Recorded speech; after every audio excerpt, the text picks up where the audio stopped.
Pedang ini naga puspa. Selamatkan dia. Jangan sampai jatuh ke tangan pendekar berwatak jahat.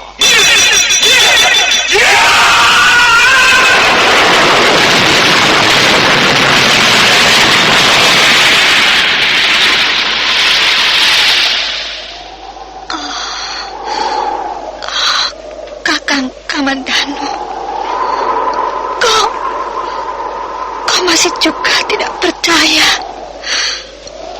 bahwa aku mencintaimu. Meisin, maafkan aku, Meisin. Meisin. Meisin!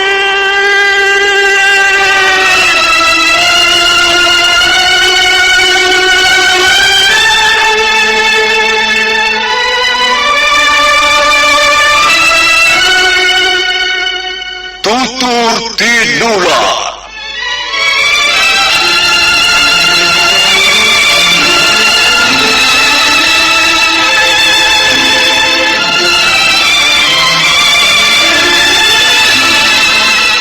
Sebuah sandiwara radio serial, produksi Sanggar Cerita dan Teater Sanggar Prativi.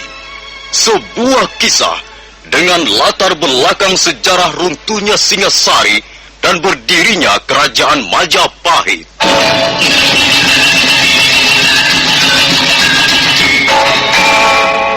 Sandiwara ini didukung oleh pemain-pemain radio yang sudah ternama: Ferry Fadli, Ivone Rose, dan Eli Ermawati.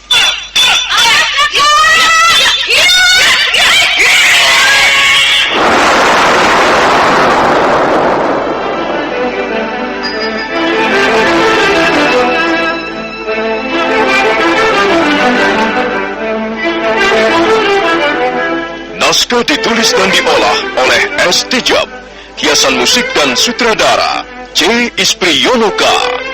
Kali ini mengetengahkan episode ke-15 dengan judul Kisah Seorang Prajurit Pelarian.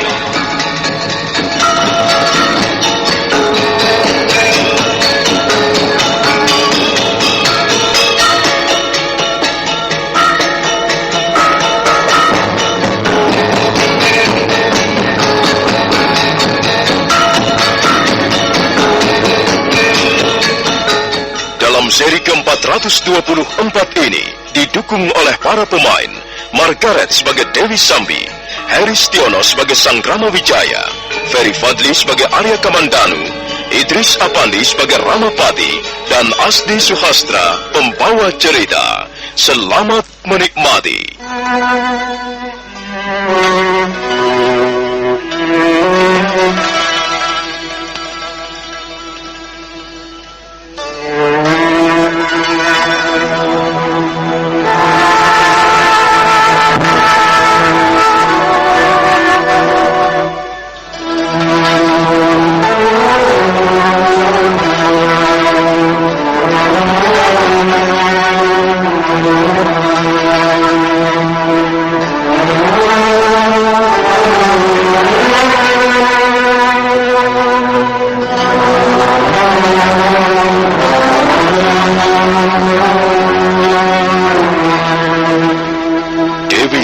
Merasa terpukul. Hatinya menjadi hancur luluh karena kematian Empu Bajil yang begitu hina. Perlahan-lahan Dewi Sambi mendukung tubuh Empu Bajil yang sudah tidak berkepala lagi.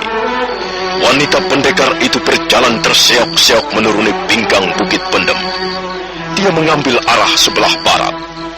Karena merasa lelah, Dewi Sambi istirahat sejenak di bawah pohon, dan tubuh Empu Bajil dibaringkan di atas semak belukar. Tenanglah Kakang Bajil.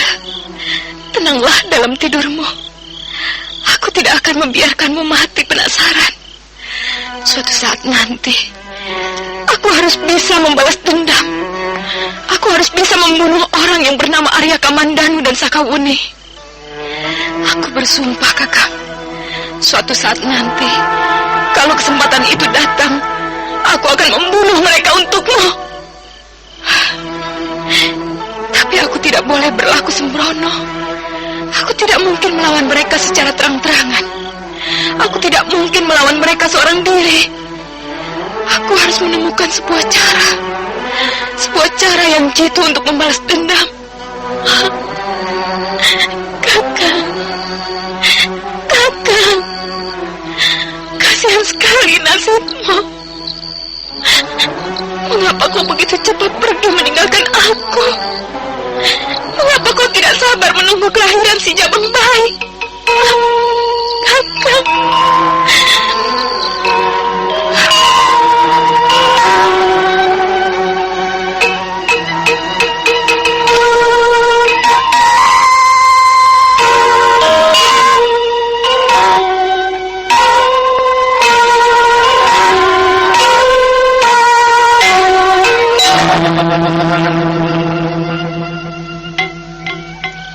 Setelah puas menangisi jenazah Empu Bajil, Dewi Sambi kembali bangkit.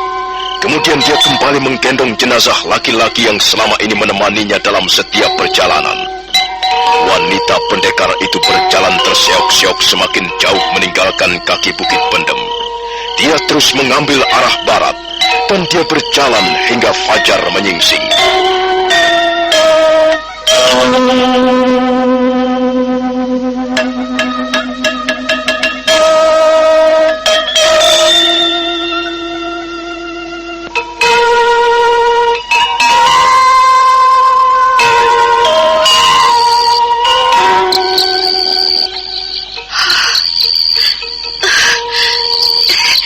Kita istirahat dulu, Kakang.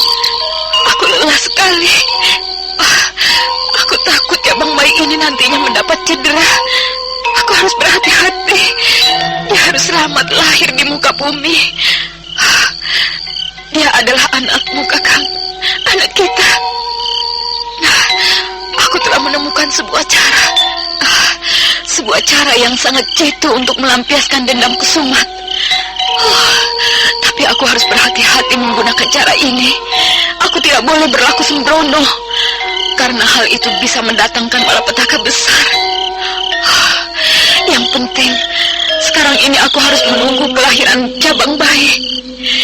Dan setelah itu, aku baru akan melaksanakan niatku. Untuk melaksanakan niatku, maka tubuhmu tidak boleh terlalu cepat membusuk. Tubuhmu harus senantiasa segar.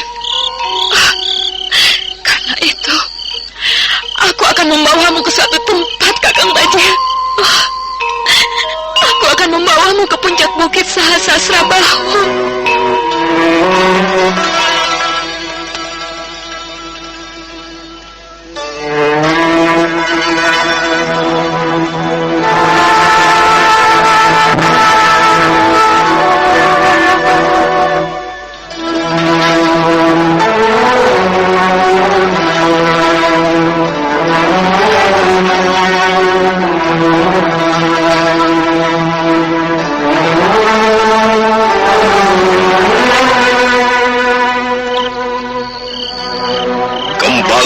Sambil mendukung tubuh Empu Bajil meninggalkan tempat di mana dia beristirahat sejenak lamanya. Sekarang dia menuju ke arah selatan. Dia bermaksud mengunjungi Bukit Sahasrasrabahu. Bukit Sahasrasrabahu menjulang tinggi di antara bukit-bukit lain di sekitarnya.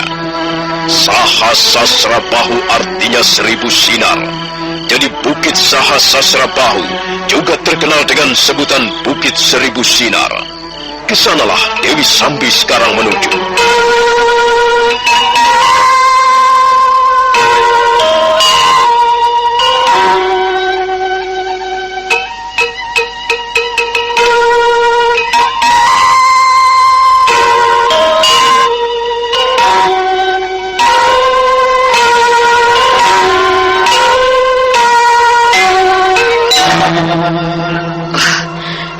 Itulah Bukit Sahasrasrabahu. Aku akan meletakkan tubuh Kakang Bajil di atas puncak Bukit Sahasrasrabahu.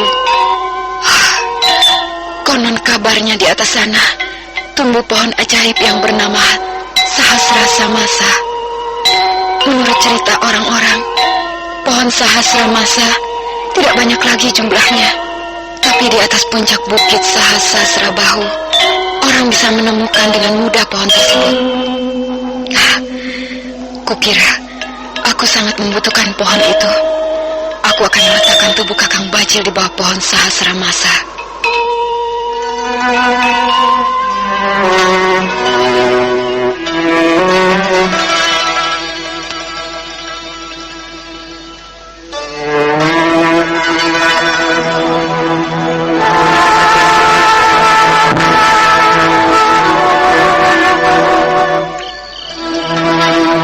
Sudah menjelang sore ketika Dewi Sambi kembali mendukung tubuh Empu Bajil. Perlahan-lahan wanita pendekar itu mulai naik ke atas bukit Sahasra Bahu. Karena merasa lelah, perjalanan Dewi Sambi ke atas bukit terpaksa berhenti beberapa kali. Dan setiap kali berhenti, Dewi Sambi merintih perlahan di dalam hati. Dan setiap kali melihat tubuh Empu Bajil yang tidak berkepala, hati Dewi Sambi bagaikan disayat-sayat pisau tajam. Hatinya sangat pedih. Dan pada saat itulah gelora api dendam kembali bernyala-nyala dalam dadanya. Aku harus melaksanakan rencanaku. Rencana yang sangat jahat. Aku tidak peduli lagi apakah setiap hidung di muka bumi ini nanti akan mengutuk perbuatanku atau tidak. Yang penting Arya, Kamandanu, dan Sakawuni harus terbunuh. Dan ketika malam mulai datang, maka kaki Dewi Sambi menapak di atas puncak bukit Sahasra Bahu. Dia menengok ke kiri ke kanan, mencari di mana letaknya pohon Sahasra Masa. Pohon Sahasra Masa adalah pohon ajaib. Sahasra Masa artinya 1000 bulan. Jadi pohon Sahasra Masa juga biasa dikenal dengan sebutan pohon 1000 bulan. Pohon itu berkhasiat mengawetkan segala macam daging sehingga tidak membusuk. Setelah beberapa saat lamanya mencari, akhirnya Dewi Sambi menemukan pohon yang dimaksudkan.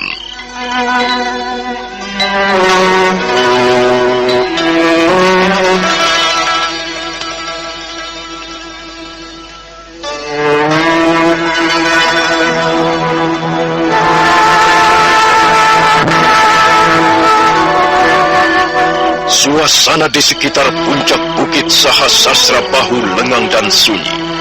Dewi Sambi melihat beberapa bangkai binatang buas tergeletak di rumpun semak belukar, tak jauh dari letak tumbuhnya pohon Sahasra Masa. Dan memang benar, bangkai itu tetap utuh, sama sekali tidak mengeluarkan aroma pembusukan. Daging dari bangkai binatang buas itu nampaknya masih tetap segar. Ada bangkai 3 ekor ular yang cukup besar, 2 bangkai babi hutan, dan 8 macam bangkai binatang buas yang lain, seperti seekor harimau tua dan 7 ekor bangkai serigala hutan. Semuanya masih tetap segar, sama sekali tidak membusuk. Dewi Sambi semakin yakin bahwa usahanya suatu ketika akan berhasil dengan baik. Perlahan-lahan wanita pendekar itu membaringkan tubuh Empu Bajil di bawah pohon Sahasra Masa.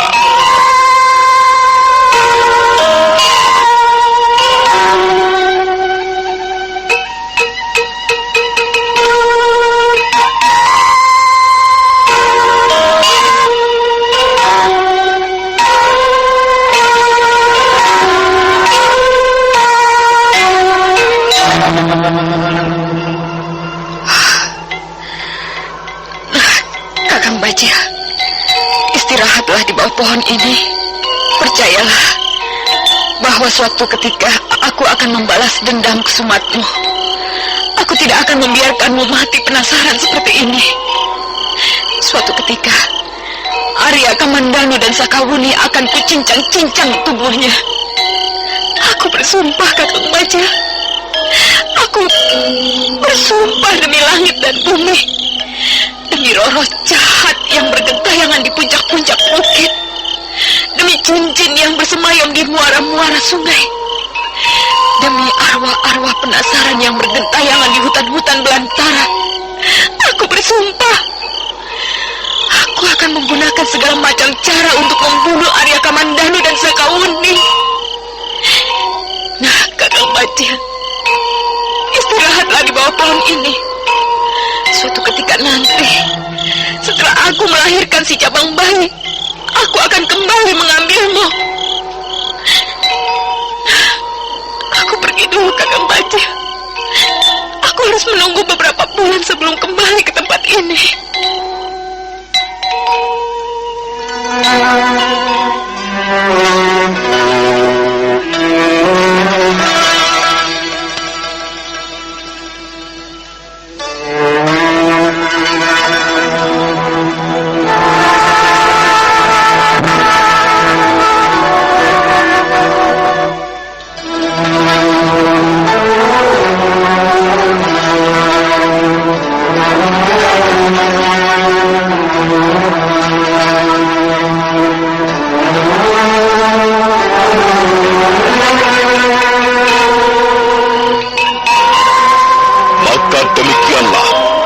Sambil meletakkan tubuh Empu Bajil di bawah pohon Sahasrasra Masa. Dan setelah itu dia pun kembali melangkah menuruni puncak bukit Sahasrasra Bahu. Entah kemana selanjutnya dia akan pergi, dia sendiri belum tahu. Tapi yang jelas, hanya satu idam-idaman yang sekarang ini menghantui hati nuraninya. Idam-idaman yang dilandasi para api dendam. Maka tekad itu pun semakin bulat. Setelah melahirkan bayinya nanti, Dewi Sambi bermaksud mencapai apa yang diidam-idamkannya. Tidak lain dan tidak bukan, ialah membunuh Arya Kamandanu dan Sakawuni.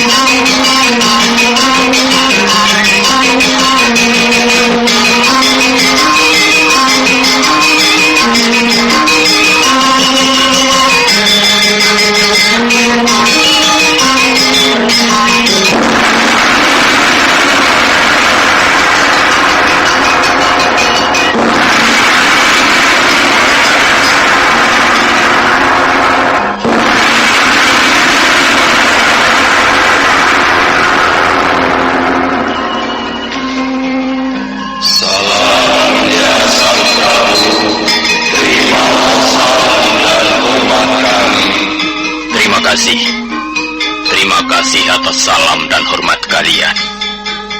Sekarang, marilah kita mulai membahas segala sesuatu yang menyangkut kesejahteraan negeri kita. Negeri Majapahit tercinta. Kulihat, sekarang ini Arya Kamandanu dan Sakawuni ikut hadir di Balai Paseban Agung ini. Apakah ada sesuatu yang hendak kalian laporkan kepadaku dan kepada hadirin semuanya? Ampun Gusti Prabu. Hamba memang ingin melaporkan perihal tugas yang selama ini hamba laksanakan demi ketentraman pemerintah Majapahit. Apakah kau sudah berhasil menumpas kaum perusuh Kamandanu? Berkat doa restu Gusti Prabu dan berkat izin dari para dewa yang memerintah langit dan bumi, hamba berhasil menjalankan tugas dengan sebaik-baiknya. Bagus. Syukurlah kalau begitu. Jadi kau sudah berhasil menumpas kaum perusuh. Apakah kau dapat membuktikannya, Kamandanu? Ampun Gusti Prabu. Hamba akan melaporkan jalannya peristiwa dari permulaannya. Arya Kamandanu kemudian membeberkan jalannya peristiwa penumpasan kaum perusuh yang dipimpin oleh gembong perusuh Empu Bajil dan Dewi Sambi.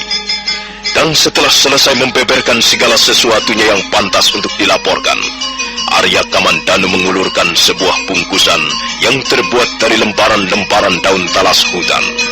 Bungkusan apakah itu, Kamandanu? Coba Paman Ramapati, tolong bawalah bungkusan itu mendekat. Kemudian bukalah bungkusan itu di depanku. Baik, Gusti Prabu. Ramapati menerima bungkusan dari Arya Kamandanu. Kemudian sambil menggeser tempat duduknya, Ramapati membuka bungkusan di depan Sang Prabu Kertarajasa Jayawardana. Seketika bau busuk memenuhi ruangan Balai Paseban Agung. Sang Prabu sendiri segera memalingkan wajahnya karena tidak tahan mencium bau busuk yang memancar dari kepala Empu Bajil. Oh, kepala siapakah itu, Kamandanu? Ampun Gusti Prabu. Seperti yang telah hamba laporkan di depan, hamba dan Sakawuni berhasil membunuh gembong kaum perusuh yang bernama Empu Bajil. Dan kepala ini ialah kepala gembong perusuh tersebut. Oh, iya. Sudahlah. Kukira sudah cukup. Bawalah kembali bungkusan ini keluar dari Balai Paseban Agung ini. Dan pancangkanlah kepala gembong kaum perusuh itu di tengah alun-alun 7 hari 7 malam lamanya. Hal itu sebagai peringatan keras bagi siapa saja yang ingin merongrong kewibawaan pemerintahan Majapahit. Dan setelah 7 hari 7 malam, kuburkanlah kepala gembong kaum perusuh itu sebagaimana mestinya. Laksanakan perintahku, Paman Ramapati. Baik, Gusti Prabu. Hamba akan segera laksanakan. Ramapati kemudian menyuruh anak asuhnya membawa bungkusan yang berisi kepala Empu Bajil keluar dari Balai Paseban Agung Istana Majapahit. Dan setelah bungkusan itu dibawa keluar, maka bau busuk pun tidak lagi terasa. Para hadirin kembali bisa bernafas dengan lega, dan Sang Prabu kembali mulai memimpin pertemuan agung di pagi yang cerah itu. Sekarang, aku ingin mendengar laporanmu, Paman Ramapati. Bagaimana dengan Telik Sandi yang kau tugaskan untuk memeriksa keadaan di sekitar Bukit Pendem? Ampun Gusti Prabu. Salah seorang Telik Sandi adalah anak asuh hamba sendiri. Ayo, Rawadeng, laporkanlah segala sesuatu yang kau lihat di sekitar puncak Bukit Pendem. Baik Gusti Ramapati. Ampun Gusti Prabu. Hamba dengan 10 orang prajurit Majapahit telah meneliti di sekitar puncak Bukit Pendem dalam 2 hari terakhir ini. Dan ternyata memang benar apa yang dilaporkan oleh Tuan Arya Kamandanu. Hamba melihat dengan mata kepala sendiri ada mayat yang jumlahnya cukup besar bertumbuk-tumbuk di sekitar lereng bukit. Dan ternyata mereka adalah mayat dari anggota kaum perusuh. Memang benar seperti apa yang telah dilaporkan Tuan Kamandanu. Bukit Pendem merupakan sarang kaum perusuh. Baiklah kalau begitu. Kukira semuanya sudah beres. Mudah-mudahan saja Majapahit di hari-hari yang akan datang semakin aman dan semakin tentram. Arya Kamandanu dan kau juga Nini Sakawuni. Pemerintah Majapahit sangat menghargai jasa-jasa kalian berdua. Dan untuk jasa-jasa kalian yang sangat besar ini, pemerintah Majapahit akan memberikan penghargaan yang layak dan pantas. Aku atas nama pribadi, atas nama keluarga, ataupun atas nama pemerintah Majapahit akan memberikan hadiah khusus kepada kalian berdua. Apakah kalian bersedia menerimanya? Ampun Gusti Prabu. Bukannya hamba menolak, tapi rasanya penghargaan itu terlalu berlebihan bagi hamba. Hamba adalah seorang prajurit Majapahit. Sudah sepantasnya hamba berjuang dan mengorbankan kepentingan pribadi hamba untuk membuat keluhuran nama Gusti Prabu dan nama negeri Majapahit. Ampun Gusti Prabu. Sepertinya tidak perlu Gusti Prabu memberikan hadiah yang mahal-mahal kepada kami berdua. Itu sudah sepantasnya, Arya Kamandanu. Bagi seseorang yang berjasa, pantas memperoleh hadiah. Dan bagi mereka yang melakukan pelanggaran-pelanggaran, sudah sepantasnya memperoleh hukumannya. Itu sudah jamak. Mengapa kau harus menolak, Arya Kamandanu? Benar, Kamandanu. Apa yang baru saja diutarakan oleh Gusti Prabu adalah benar sekali. Tidak sepantasnya kau menolak. Terimalah saja hadiah yang akan diberikan oleh Gusti Prabu Kertarajasa Jayawardana. Itu merupakan kebanggaan tersendiri, Kamandanu. Seperti apa yang telah saya katakan di muka Paman Ramapati. Bukannya saya menolak. Saya hanya merasa tidak pantas untuk menerimanya. Tapi ampun Gusti Prabu.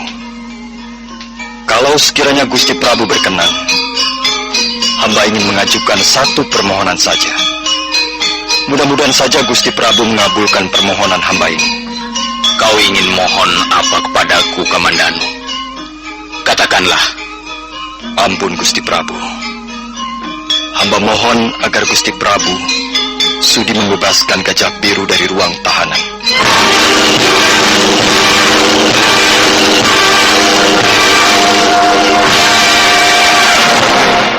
Begitu selesai mengucapkan kata-katanya, Arya Kamandanu menundukkan wajahnya ke lantai Paseban Agung. Demikian pula Sakawuni. Sementara Sang Prabu Kertarajasa Jayawardana tidak memberikan jawaban. Para hadirin saling memandang, tapi tidak seorang pun yang mengeluarkan kata-kata. Nah, saudara pendengar, bagaimanakah kisah selanjutnya? Silakan menunggu seri berikutnya. Sampai jumpa.